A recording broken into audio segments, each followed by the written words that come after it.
جگہ وہ شخص سولی چڑھا جس نے غداری کر کے گرفتار کروایا تھا جوڈاس اسکریوٹ، اس کی شکل اللہ نے بدل دی حضرت مسیح کی سی، اور حضرت مسیح کو فرشتے اٹھا کے اوپر لے گئے، وہ زندہ آسمان پر اٹھا لیے۔ اور یہ ساری تفاصیل نہ قرآن میں ہے نہ حدیث میں، یہ انجیل میں ہے، لیکن انجیل کون سی؟ برناباس کی، gospel of the Lord according to saint Barnabas. یہ حواریین مسیح میں سے تھے، لیکن عیسائی ان کو تسلیم نہیں کرتے، ان کی بائبل کو صحیح نہیں مانتے، کینونیکل نہیں مانتے۔ 100 انجیلیں تھی، 104 تھی، جن میں سے 4 چنی ہیں انہوں نے، یہ متی اور جان اور مرکس مارکس، یہ 4 انجیلیں ہیں انہوں نے تسلیم کیے کہ یہ کینونیکلز ہیں، یہ تو ہیں حقیقی، باقی جو ہے 100 اس کو وہ تسلیم نہیں کرتے۔ ان میں سے ایک ہے یہ برناباس، اس میں یہ تفصیل ہے کہ اللہ تعالیٰ نے اس شخص کی، جیوڈاس کی، یہودا جیوڈاس اس کو انگریزی میں کہتے ہیں، اس کی شکل بدل دی حضرت مسیح کی سی، وہ گرفتار ہوا، وہ سولی چڑھا، وہ غدار تھا، غداری کی سزا اسے ملنی تھی، وہ مل گئی۔ حضرت مسیح کو فرشتے 4 اٹھ رہے ہیں، جس کوٹڑی میں حضرت مسیح مقیم تھے، ایک باغ کے اندر روپوش تھے، اس کی چھت پھٹی ہے، 4 فرشتے آئے ہیں، حضرت مسیح کو اٹھا کر لے گئے ہیں، چھت برابر ہو گئی ہے، اس کے بعد وہ شخص پکڑا گیا۔ بہرحال حضرت مسیح کو اللہ نے اٹھا لیا آسمان۔ لیکن وہ دن ہے کہ اس قوم کو اب مغضوب علیہم قرار دے دیا۔ نوٹ کر دیجئے، اصل میں تو ہونا یہ چاہیے تھا کہ رسول کی جان کے در پہ جب کوئی امت ہو جاتی تھی تو اللہ کا قاعدہ یہ تھا کہ اس امت کو نسیہ منسیہ کر دیا۔ حضرت نوح کی قوم کو ختم کیا یا نہیں؟ حضرت ہود کی نگاہوں کے سامنے قوم عاد برباد کی گئی یا نہیں؟ حضرت صالح کی نگاہوں کے سامنے قوم سمود برباد ہوئی، یہ اللہ کا قاعدہ رہا۔ صدوم اور عمورہ کی بستیاں حضرت لوط علیہ السلام جہاں بھیجے گئے، مدین کا علاقہ جہاں حضرت شعیب بھیجے گئے، آل فرعون جن کی طرف موسیٰ کو بھیجا گیا، سب ہلاک کر دیے گئے، کیونکہ رسولوں کے بارے میں اللہ کا، نبیوں کے بارے میں یہ بات نہیں ہے۔ نبی آیا، اس نے دعوت دی، جس نے مان لیا اچھا کیا، اپنے لیے اچھا کیا، نہیں مانا اس کی اپنی جو ہے آپ برباد ہو گئی۔ دنیا میں کوئی فیصلہ اس کا نہیں، لیکن رسولوں کا معاملہ یہ ہوتا ہے کہ دنیا میں وہ اللہ کی عدالت بن کر آتے ہیں، مانو گے تو بچو گے، نہیں مانو گے ہلاک۔ تو اس اعتبار سے وہ مستحق تو ہو چکے تھے اس کے کہ انہیں ہلاک کر دیا جائے۔ اب اللہ کی کوئی خصوصی مشیت ہے، اس میں کیا حکمت ہے، وہ ہے ایک حکمت، میں بعد میں اگر وقت ہوا تو بتاؤں گا۔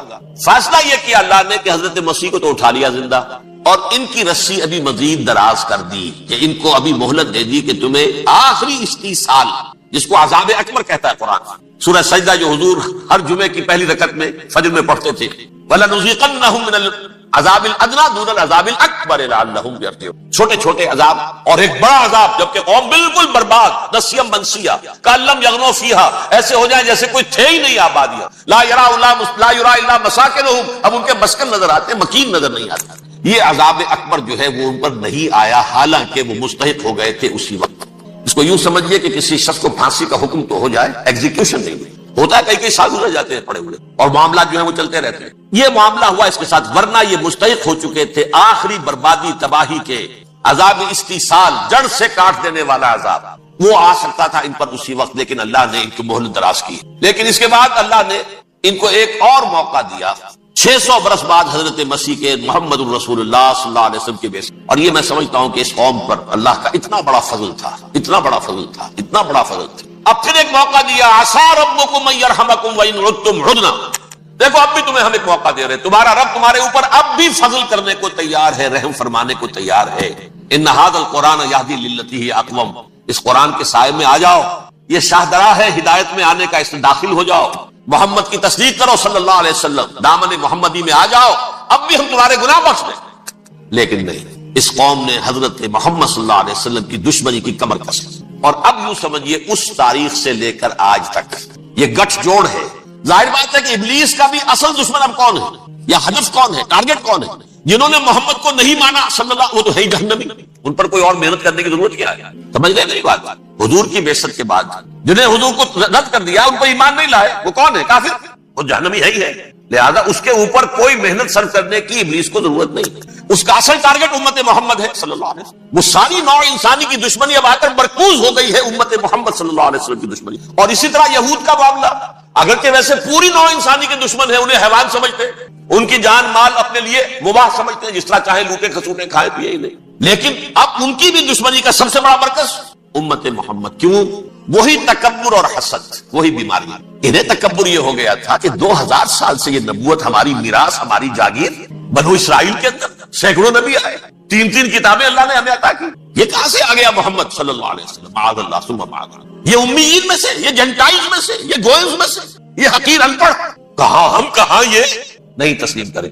حالانکہ قرآن کہتا ہے یعرفونہ کما یعرفون ابناہم، ان کے علماء ایسے پہچانتے تھے حضور کو جیسے اپنے بیٹوں کو پہچانتے ہیں کہ یہ آخری نبی ہے، لیکن تکبر اور حسد کی آگ میں جل گئے۔ اب ان کے بھی دشمنی کس سے ہے؟ محمد اور امت محمد صلی اللہ علیہ وسلم۔ یہ گٹھ جوڑ ہے۔ اب دیکھیے یہ ہے میری گفتگو کا اب تک کی گفتگو کا حاصل، یہ گٹھ جوڑ، ایک غیر مرئی دنیا، انویزیبل دنیا کا ابلیس لعین اور جنات میں سے اس کے لشکری فوج، انسانوں میں سے ویسے تو اور بھی بہت جگہ اس کے ایجنٹ ہے، مسلمانوں میں بھی ہے، لیکن بحیثیت قوم، بحیثیت مجموعی، ایک پوری قوم، ایک پوری نسل جو ہے اس کے ساتھ گٹھ جوڑ ہے۔ ان دونوں کی گٹھ جوڑی کے ساتھ یہ دشمن دون ہیں انسانیت کے، پہلا دشمن ابلیس لعین، عزازیل لعین، اور دوسرے دشمن یہود ملعون۔ اب میں آپ کو ذرا اس جو انسانوں میں سے انسان دشمنی کا جن کا سب سے بڑا رول ہے، میں ان کی 2000 سالہ تاریخ کا آپ کے سامنے نقشہ رکھنا چاہتا ہوں۔ ان 1400 سال کا تو میں نے صرف 4 آپ کو پوائنٹس بتائے۔ موسیٰ سے عیسیٰ تک 1400 برس علیہ الصلوۃ والسلام، 2 مرتبہ عروج، 2 مرتبہ زوال، اشیریوں کے ہاتھوں پٹوائی، بابلیوں کے ہاتھوں پٹانا، گریکس کے ہاتھوں مرمت، رومنس کے ہاتھوں۔ یہ جو 2000 سال ہے، کیونکہ اب تو ظاہر بات ہے 21ویں صدی شروع ہو گئی، 20 صدیاں حضرت مسیح کو پوری ہو گئی۔ پہلی بات نوٹ کیجئے، حضرت مسیح کی پیدائش ہے سن 1 قبل مسیح۔ یہ نکتہ آپ نے کبھی سنا ہے یا نہیں؟ جب ملینیم کا سلسلہ شروع ہوا تھا پچھلے سال تو میں نے بیان کر دیا تھا کہ ایک عجیب حساب کے اندر انہوں نے غلطی کی ہوئی ہے۔ حضرت مسیح کی پیدائش ہوئی 25 دسمبر کو، سن انہوں نے شروع کر دیا، اس کے بعد جنوری آئی تو پہلا سال شروع ہو گیا۔ اگر جنوری سے پہلا سال شروع ہوا تو یہ 6 دن جو ہے تو اس کے پچھلے سال میں تھے، لہذا کہا جائے گا کہ Jesus Christ was born 1 year before Christ BC، تو 1 قبل مسیح میں حضرت مسیح کی پیدائش ہوئی۔ یہ آخری اسرائیلی نبی اور رسول۔ یہودی علماء کی مخالفت، دشمنی، سولی پر چڑھوا دینا میں بیان کر چکا ہوں۔ سن 33 عیسوی میں جبکہ حضرت مسیح کی عمر 33 برس تھی، اللہ تعالیٰ نے انہیں زندہ آسمان پر اٹھا لیا، لیکن یہودیوں نے اپنے خیال کے مطابق انہیں سولی پر چڑھوا دیا، ان کی موت واقع۔ اگرچہ اس کے بعد یہ اختلاف ہے، یہودی کہتے ہیں وہ سولی پر چڑھ گیا، ختم ہوا، مر گیا، عیسائی کہتے ہیں نہیں، انتقال ہوا ہے مسیح کا صلیب پر، لیکن پھر وہ دوبارہ زندہ ہو گئے ہیں۔ ان کی لاش ایک غار میں رکھ دی گئی تھی، وہاں ریزریکشن ہو گیا، ان کا باعث بعد الموت وہی ہو گیا، اور پھر انہیں اللہ نے زندہ آسمان پر اٹھا لیا۔ تو ہمارے اور عیسائیوں کے درمیان نوٹ کر لیجئے یہ چیز مشترک ہے کہ حضرت مسیح آسمان پر زندہ اٹھائے گئے۔ فرق کیا ہے؟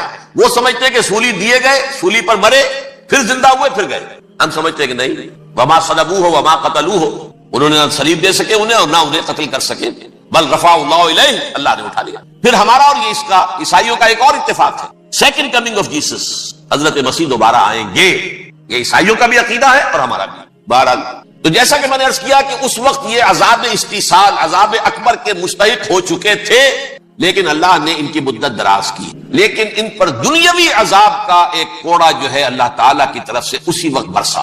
دنیاوی عذاب دنیا میں رہتے ہوئے ختم نہیں کیا گیا۔ 37 برس بعد حضرت مسیح کے رفع سماوی کے 37 برس بعد سن 70 میں یہودیوں نے بغاوت کی رومیوں کے خلاف، رومی ٹائٹس جنرل تھا ایک، اس نے پھر جو حملہ کیا ہے 1,33,000 یہودی ایک دن میں قتل کیا یروشلم میں، اور ہیکل سلیمانی گرا دیا۔ وہ ہیکل پہلے بھی گرا تھا، پہلے 1400 سال کے دوران میں بھی نبوکدنضر نے گرایا تھا، لیکن پھر اس کے 150 سال بعد انہوں نے دوبارہ بنا لیا تھا، اس لیے وہ اسے سیکنڈ ٹیمپل کہتے ہیں۔ پہلا ٹیمپل جو حضرت سلیمان نے بنایا تھا، نبوکدنضر نے گرا دیا 587 قبل مسیح میں، پھر دوبارہ انہوں نے 150 سال کے بعد بنا لیا۔ وہ اس تاریخ کا حصہ ہے میں نے جس کے بارے میں آپ کو تفصیل نہیں بتائی۔ اس میں یہ ہوا سن 70 میں وہ گرا دیا گیا، وہ آج تک گرا پڑا ہوا ہے۔ نمبر 2 یہ کہہ دیا گیا کہ یہودیوں اس ارض فلسطین سے نکل جاؤ، تم یہاں نہیں رہ سکتے۔ لہذا جس کا جہاں سینگ سمایا چلا گیا، یورپ میں چلے گئے، ایشیا میں آ گئے، عرب میں آ گئے، یہ 3 قبیلے جو رات بھی میں نے عرض کیا تھا، بنو قینقاع، بنو نذیر اور بنو قریظہ، یہ وہاں سے آ کے مدینے میں آباد ہو گئے، جس کا جہاں سینگ سمایا، افریقہ میں، ہندوستان میں، جہاں چلے گئے۔ ڈایاسپورا اسے کہتے ہیں، وہ آپ نوٹ کر دیجئے اس لفظ کو، ڈایاسپورا۔ ہمارا دور انتشار، جبکہ ہمیں ہماری اصل سرزمین تو فلسطین ہے، حضرت ابراہیم کا مسکن، حضرت اسحاق، حضرت یعقوب کا مسکن فلسطین، یہ ہے ہماری اصل جاگیر، یہ تو ہماری جدی پشتی جاگیر ہے، لیکن یہاں سے نکال دیے گئے سن 70 عیسوی میں، اور وہاں سے لے کے 1917 تک ان کا ڈایاسپورا جاری رہا۔ یہ دور انتشار ہے۔ اس دور انتشار کے اب چند حصے ہیں جس کو میں چاہتا ہوں کہ آپ علیحدہ علیحدہ سمجھیں۔ دور انتشار کا جو پہلا جو ہے تقریباً 300 برس، رومی حکمران تھے، وہ یہودیوں کے بھی دشمن تھے اور عیسائیوں کے بھی دشمن تھے، عیسائی اور یہودی ایک دوسرے کے بھی دشمن تھے، لیکن رومی سمجھتے تھے کہ یہ ایک ہی تھیلی کے چٹے بٹے ہیں۔ رومیوں کے نزدیک عیسائی بھی یہودیوں ہی کا ایک فرقہ تھے، کوئی علیحدہ مذہب تو تھا ہی نہیں، لہذا رومی جو ہیں رومنز، وہ ان دونوں کو ستاتے تھے، مارتے تھے۔ اور یہ آپس میں لڑتے تھے، یہودی عیسائیوں کو مارتے تھے، عیسائی یہودیوں کو مارتے تھے. یہ ہے 300 برس تک کی. سن 300 عیسوی میں کیا ہوا؟ ایک معجزہ ہو گیا. بہت عظیم ایمپرر کانسٹینٹائن، قسطنطین اعظم، رومن ایمپررز میں سے بہت بڑا ایمپرر، وہ عیسائی ہو گئے. اب تو معاملہ بالکل تلپٹ ہو گیا، پوری سلطنت عیسائی ہو گئی. اب عیسائیوں کے عیش ہو گئے اور یہودیوں پہ مار پڑنی. اب عیسائیوں کا آپ خود سوچئے کہ جنہیں وہ خدا بنا بیٹھے ہیں، خدا کا بیٹا قرار دے رہے ہیں، ان کے قاتل کون؟ یہودی بدماش. لہذا ان کی وہ پٹائی شروع ہوئی ہے یورپ میں، پوری رومن امپائر میں انہیں ذلیل کیا گیا. شہروں میں آمد بند، علیحدہ رہو، گھیٹوز کے اندر رہو. یہودی کا نام جو ہے وہ گالی بن گیا، جیسے آج بھی یہودی گالی کہتے ہیں، جیسے خنزیر کا لفظ. وہ بھی اللہ کی مخلوق ہے، لیکن آپ کو معلوم ہے کوئی شخص زبان پر نام نہیں لانا چاہتا خنزیر کا، سور کا. ہے تو مخلوق، وہ بھی ایک حیوان ہے. ایسے ہی ہے یہودی گالی. لہذا ایک طرف تو ان دونوں کے درمیان دشمنی، جس کو قرآن کہتا ہے وَأَغْرَيْنَا بَيْنَهُمُ الْعَدَاوَةَ وَالْبَغْضَاءَ، ہم نے ان کے مابین دشمنی جو ہے پیدا کر. اور جب یہ پوری سلطنت عیسائی ہو گئی تو قافیہ تنگ ہو گیا یہودیوں کا. اب آئیے 571 عیسوی، یعنی جب کہ ڈائسپورا کو کتنا عرصہ ہو چکا تھا؟ 500 برس. سن 70 سے شروع ہوا ڈائسپورا، جب ٹائٹس نے گرایا ہے ہیکل کو اور نکال باہر کیا انہیں فلسطین سے، بھاگ جاؤ یہاں ایک یہودی بھی نہیں رہے گا، فلسطین سے نکال دیا. اس کے پورے 500 برس بعد سن 571 عیسوی میں حضور کی پیدائش ہوئی، ولادت باسعادت محمد رسول اللہ صلی اللہ علیہ وسلم. 610 میں آپ پر وحی کا آغاز ہوا. لیکن حضور کے ساتھ ان کا معاملہ کیا رہا؟ اول تو جبکہ حضور ابھی مکے ہی میں تھے، یہودیوں نے ریشہ دوانیاں شروع کر دی حضور کے خلاف. قریش مکہ کو سکھاتے تھے، پڑھاتے تھے، ان سے یہ پوچھو، ان سے یہ پوچھو، یہ اس طرح تنگ کرو، ان سے یہ امتحان لو. یہ آپ کے علم میں سورہ بنی اسرائیل میں، سورہ کہف میں وہ سوالات، جو امتحانی سوالات آئے تھے. ذوالقرنین کون تھا؟ اصحاب کہف کون تھے؟ تم رسول بنے پھرتے ہو تو بتاؤ، اور یہ روح کی حقیقت کیا بتاؤ.